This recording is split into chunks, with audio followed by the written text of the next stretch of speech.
Köpetağın etegindäki sağlyk ýolunyň uğru boýunça köpçüliklerin ýürüýüş başlanmadan odal. Türkmenistanaky diplomatik wekilhanalaryň we halkara goramalarnyň wekilleriniň, ýokary oky mekdepleriniň talipleriniň hemde ministrlikleriň we puwdaklaryň dolanýyş edaralarynyň işgärleriniň arasynda sağlyk ýoluny algap geçmek boýunça ýaş guraly. Ýaşa badalyga berilmeden odal kabul edilen düzgünlere laýyklykda oňatmajlary belli al şäherlerge geçirilip, olara san belgiler berildi. Sport ýarışlarynyň kadrlaryna laýyklykda sağlyk ýoluna algaw ýaşyna badalyga berildi. Ilki bilen Türkmenistanaky diplomatik wekilhanalaryň we halkara goramalarynyň wekilleri sağlyk ýolu boýunça ýaşa başladylar. Daşary ýurtly diplomatlaryň ýurdumyzda geçirilýän durly şäherlere şol sana gurulýan sport ýarışlaryny ýigdili gatnaşýanlyklaryny bellemek gerek. Munyň özi olaryň hemişelik bir taraplyk syýasy hukuk derejesine eýe bolan garaşsyz watanmyzdaky asly başlangyçlary we şolar bilen baglanyşykly geçirilýän şäherleri gollaýanlyklaryny hemde Türkmenistanlar bilen birlikde sazyn durmuş ýerlerine ýermäge uly ähmet berýänliklerine şaýatlygy diýär. Diplomatik wekilhanalaryň we halkara goramalarynyň wekillerinden soňra ministrlikleriň we puwdaklaryň dolanýyş edaralarynyň işgärleri şeýle-de ýurdumynyň ýokary oky mekdepleriniň talip ýaşlary işçen goşuldylar. Gurulýan ýarışda işçen hereket edip özüni synap görmek üçin şeýle çäreler uly ähmet eder. Munyň özi ilkinji nowatda saglaňy berketmek ugrunaky öňe tarap ädilen ul ädimdir.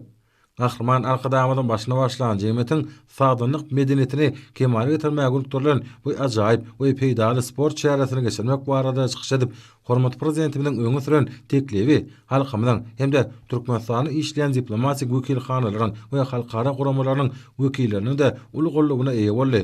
Türkmenistanyň sport we sagdynyk baradaky başlangyçlarynyň giň halkara jemgyýetçiligi tarapyndan hemişe uly makullanma münasip bolýanyny tamak gerek. Mälim o şeýle şuýlyň 6 sentýabrynda Birleşen Milletler Guramasynyň baş assambleýasynyň 72-nji sessiýasynda Türkmenistanyň başlangyjy bilen hemde Milletler Birleşigine agza döwletleriň bir agzan gollamagyny Birleşen Milletler Guramasynyň oýunlary atly kararname kabul edildi. Munyň özi bu ýsonurjy hemde taryhy ähmetli waka boldy. Ýurdumyzda sportyň ösen milli ulgamyny döretmek, olimpiya hereketine ýokary derejedäki milli sport ösürmek, buğurda halkara hyzmatdaşlygyny potalandyrmak babatda uly işleriň amala aşyrylýanyny bellemek gerek.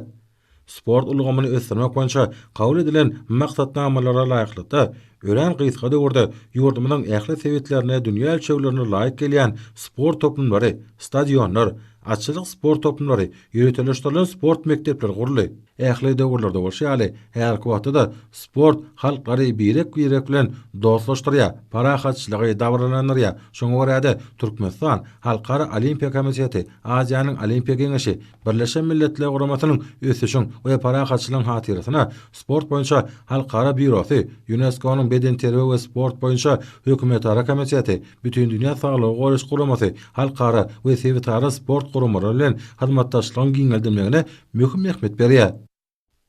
Soňra bir ýerde hormat prezidentimiň halkary ýarışlaryna ýeňiji bolan Türkmenistanyň ýygyny toparlanyň türgünlerine iýeren gutlagy golly.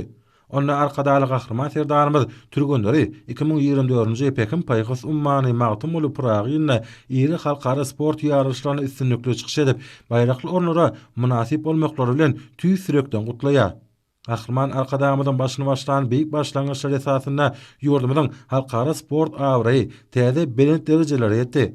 Berqara döwletimizde insan saglygyny goramaga, jemgyýetde saglyk durmuş ýerlerini ornaşdyrmaga, berk bedenni we ruhy taýdan sagdyn nesilleri terbiýelep ýetişdirmäge, köpçüliklen beden terbiýany ýokary derejeli sporty, olimpiya hereketini ösdürmäge, sport babatda halkara hyzmatdaşlygyny potalandyrmaga, döwlet syýasatyna ileri tutulýan ular hökmüne aýratyn ähmet berilýär diýip, hormat prezidentimiň halkara ýarışlaryny ýeňiji bolan Türkmenistanyň ýygyny toparlanyň türgünlerini iýeren gutlagyny belleýär.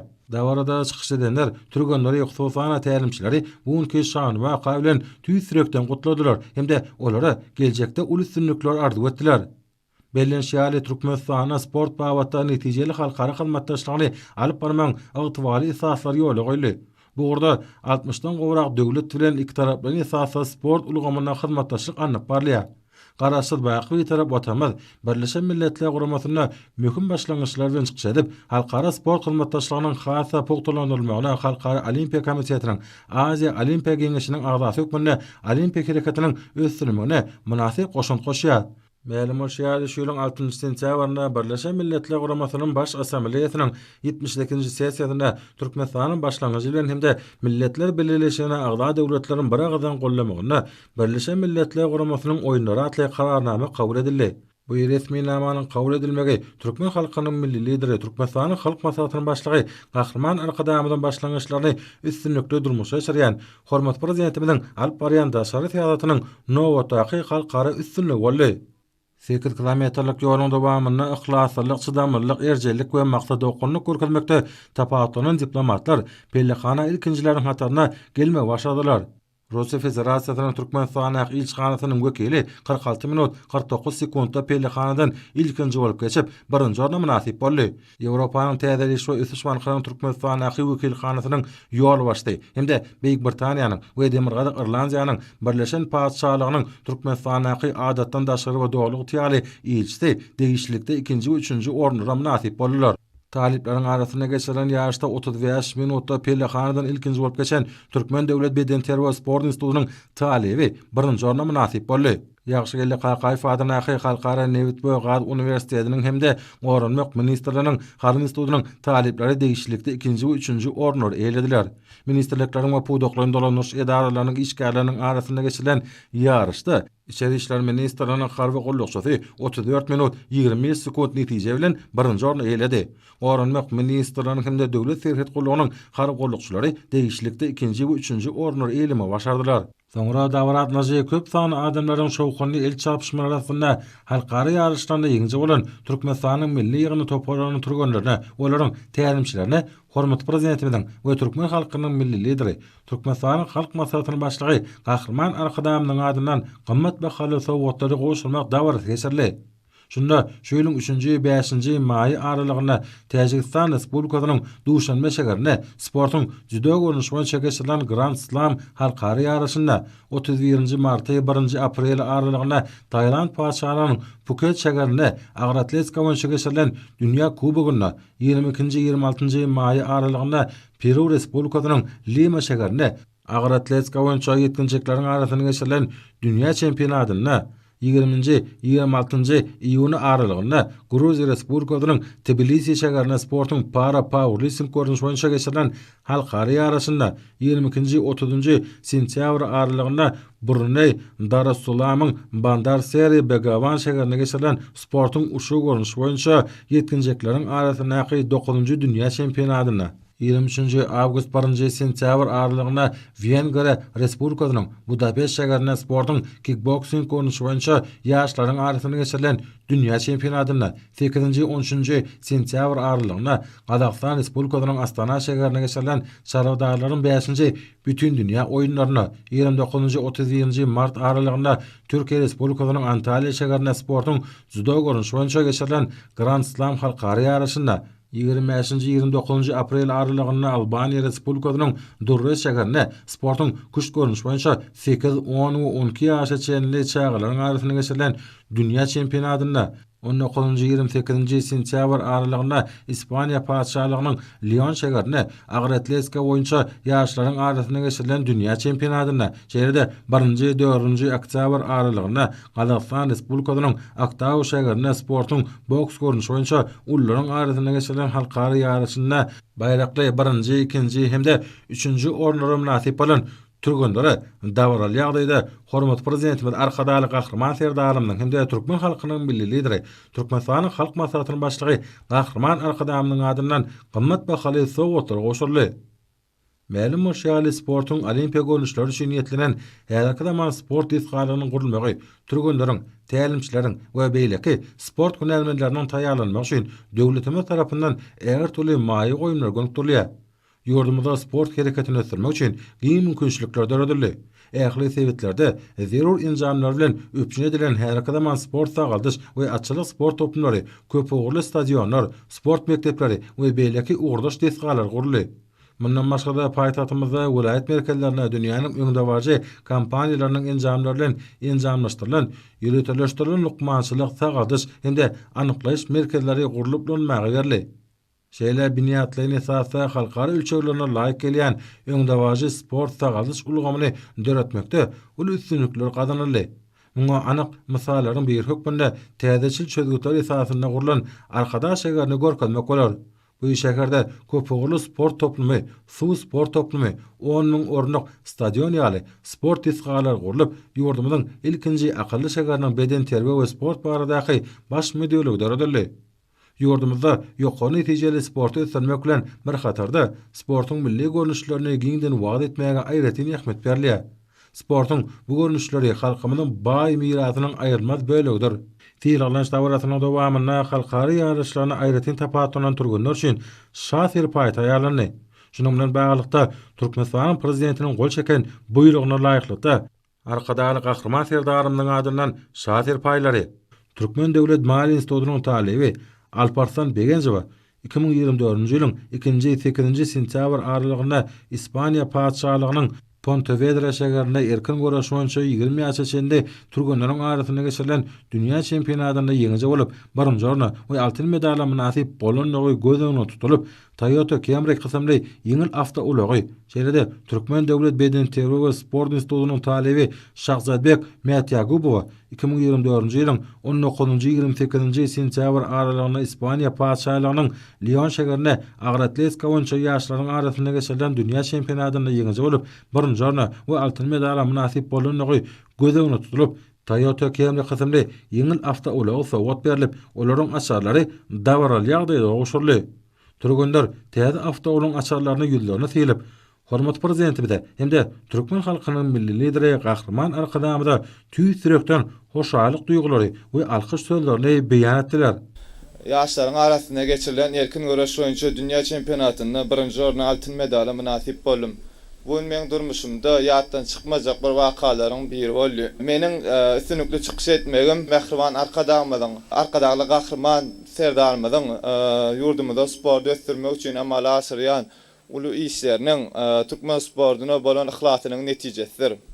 Hormatly prezidentimiz şu ajaýyp pyrsatda Türkmen turgunlarynyň ulu sport ýeňişlerini gazanmak ýurdumyzda döredilýän ulu ajaýyp mümkinçilikler üçin köp sag bolsun aýdýan Mähriban arkadaly gahrman serdarymyza döredip beren mümkinçilikler üçin köp sag bolsun aýdýan. İspaniýa paçalygynyň Lyon şäherinde geçirilen agratletika boýunça ýaşlaryň arasynda dünýä çempionatynda üstünlikle çykyş edip birinji orna altyn medal nasip boldum. Hormatly prezidentimiz, arkadaly gahrman serdarymyz şu ajaýyp pursatdan beýdanyp şahsyr paý almak meň üçin uly bir bagy. Türkmen turgunlaryna şeýle ajaýyp mümkinçilik döredip beren gahrman arkadaly gahrman serdarymyza alkyş aýdýar. Milli sportumyzyň awraýyny hasty berende galdyrmak üçin ähli mümkinçilikler döredip beren gahrman arkadaly gahrman prezidentimize köp sag bolsun aýdýan. Janlary sag tutýan tutumly işler elimde amara başlyga betemini arzu edýär.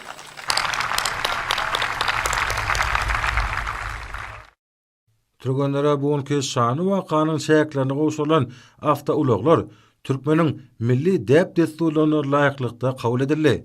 Munyň özi milli däp desturlarymyzyň häzirki döwürde Türkmen halkynyň milli lideri, Türkmenistanyň halk maslahatynyň başlygy gahrman arkadamynyň saýasynda hemde hormat prezidentimiz arkadaly gahrman serdarymyzyň ýol başlygyna munasip derejede dowam etdirilýäniniň aýdyn tutnamasydyr.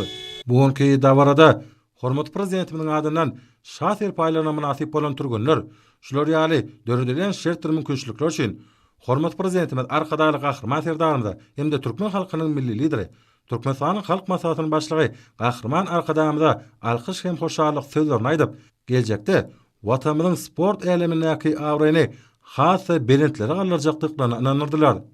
Maksady bu geçirilen dawra şatlyk şowkuny ýokary ruhanyetlige wetsenni. On this beautiful day, Men Amerikanyň Birleşen Ştatlarynyň Türkmenistanaky adatdan naşar we dolu tayarly ilçesi Elizabeth Root. Bu ajaýyp günü köpetaň eteginde salyk ýoluna gurnulan çäre bilen baglanşykly.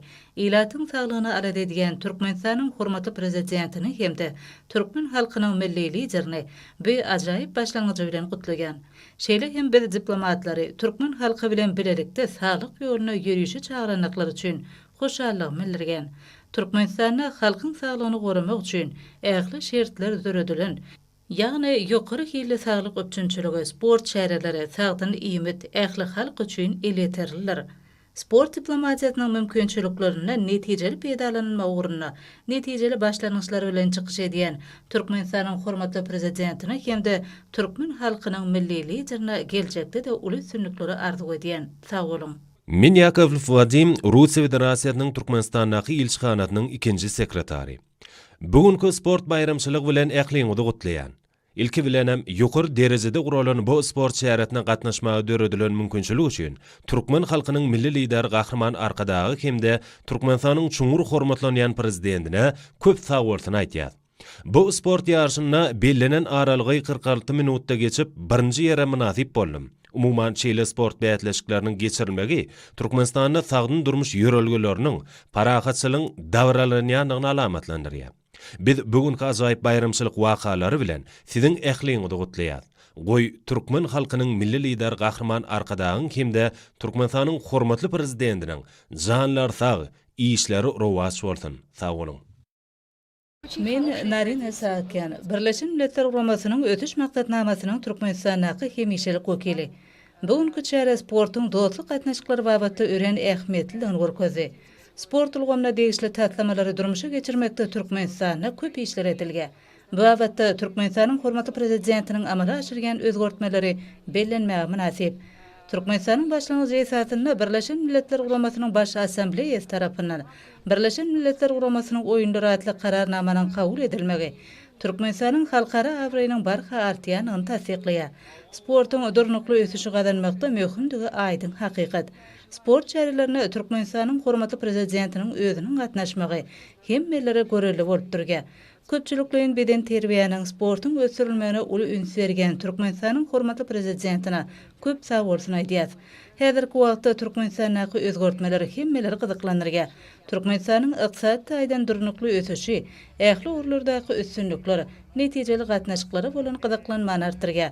Bu ýagdaý bähwetli täze başlangyçlara badalga bolýar. Goý insan saglygy hakyna şeýle ulala diýen türkmen halkynyň milli lideri gahrman arkadagyň hemde Türkmenistanyň çuňur hormatlanýan prezidentiniň janlary sag işleri rowaç bolsun. Sag bolun. Erik Levni, Ýewropanyň Täzeleş we Ösüş bankynyň Türkmenistanaky wekilhanasynyň ýolbaşçysy. Bayramçylyk derejesindäki şäheräniň ýokary gurulmaçylygy aýratyn belläliklidir. Tebigatyň ajaýyplygy göwüller galkındyrýar. Şunun ýaly ajaýyp pursatlarda sport şäherlerine gatnaşmagy uly hormat hasaplaýaryn. Bähwetli işleriň sport bilen bagly bolmagy Türkmenistan üçin esasy ugurlaryň biridir.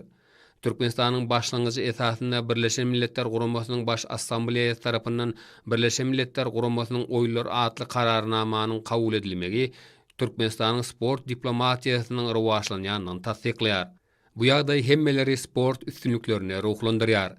Geçirilen çäre öz bolşy sport bayramçylygyna urly. Türkmenistanda sportyň ösürilmegi bilen raýatlaryň sporta bolan höwesi barha artýar. Ol adamlaryň saglygyny berkitmekde, sporty we köpçüliklerin beden terbiýany ösdürmekde ören uly ähmiýeti eýe bolýar. Sport diplomatiýasy esasyna gatnaşyklaryň ýokary derejede ösdürilmegine üns berýänligi üçin Türkmenistanyň hormatly prezidentine hoşallyk bildirýärin. Men Steven Conlon, Beýik Britaniýanyň we Demirgazyk Irlandiýanyň birleşen padşahlygynyň Türkmenistanaky adatdan daşary we doguluk ýaly ilçisi. Men bugünkü sport bayramçylygyna gatnaşandygyma hemde saglyk ýoluna çykanma örenbegenýän. Men diplomatik işgärleriň arasyna geçirilen algaw ýarşyna 3-nji orna münasip boldum. Bu ýerniň ören ajaýyp tebigaty bar.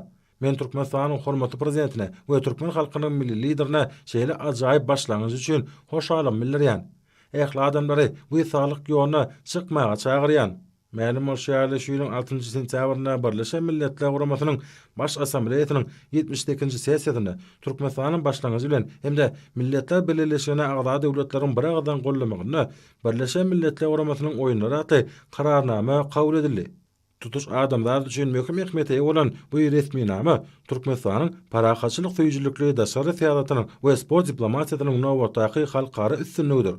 Pursatyn peýdalanyp bu şany we kamynasybetli geçirilen çäre atnaşmaga döredilen mümkinçiligi üçin Türkmenistanyň hormatly prezidentine hemde türkmen halkynyň milli liderine köp sag bolsun aýdýan. Sag bolun.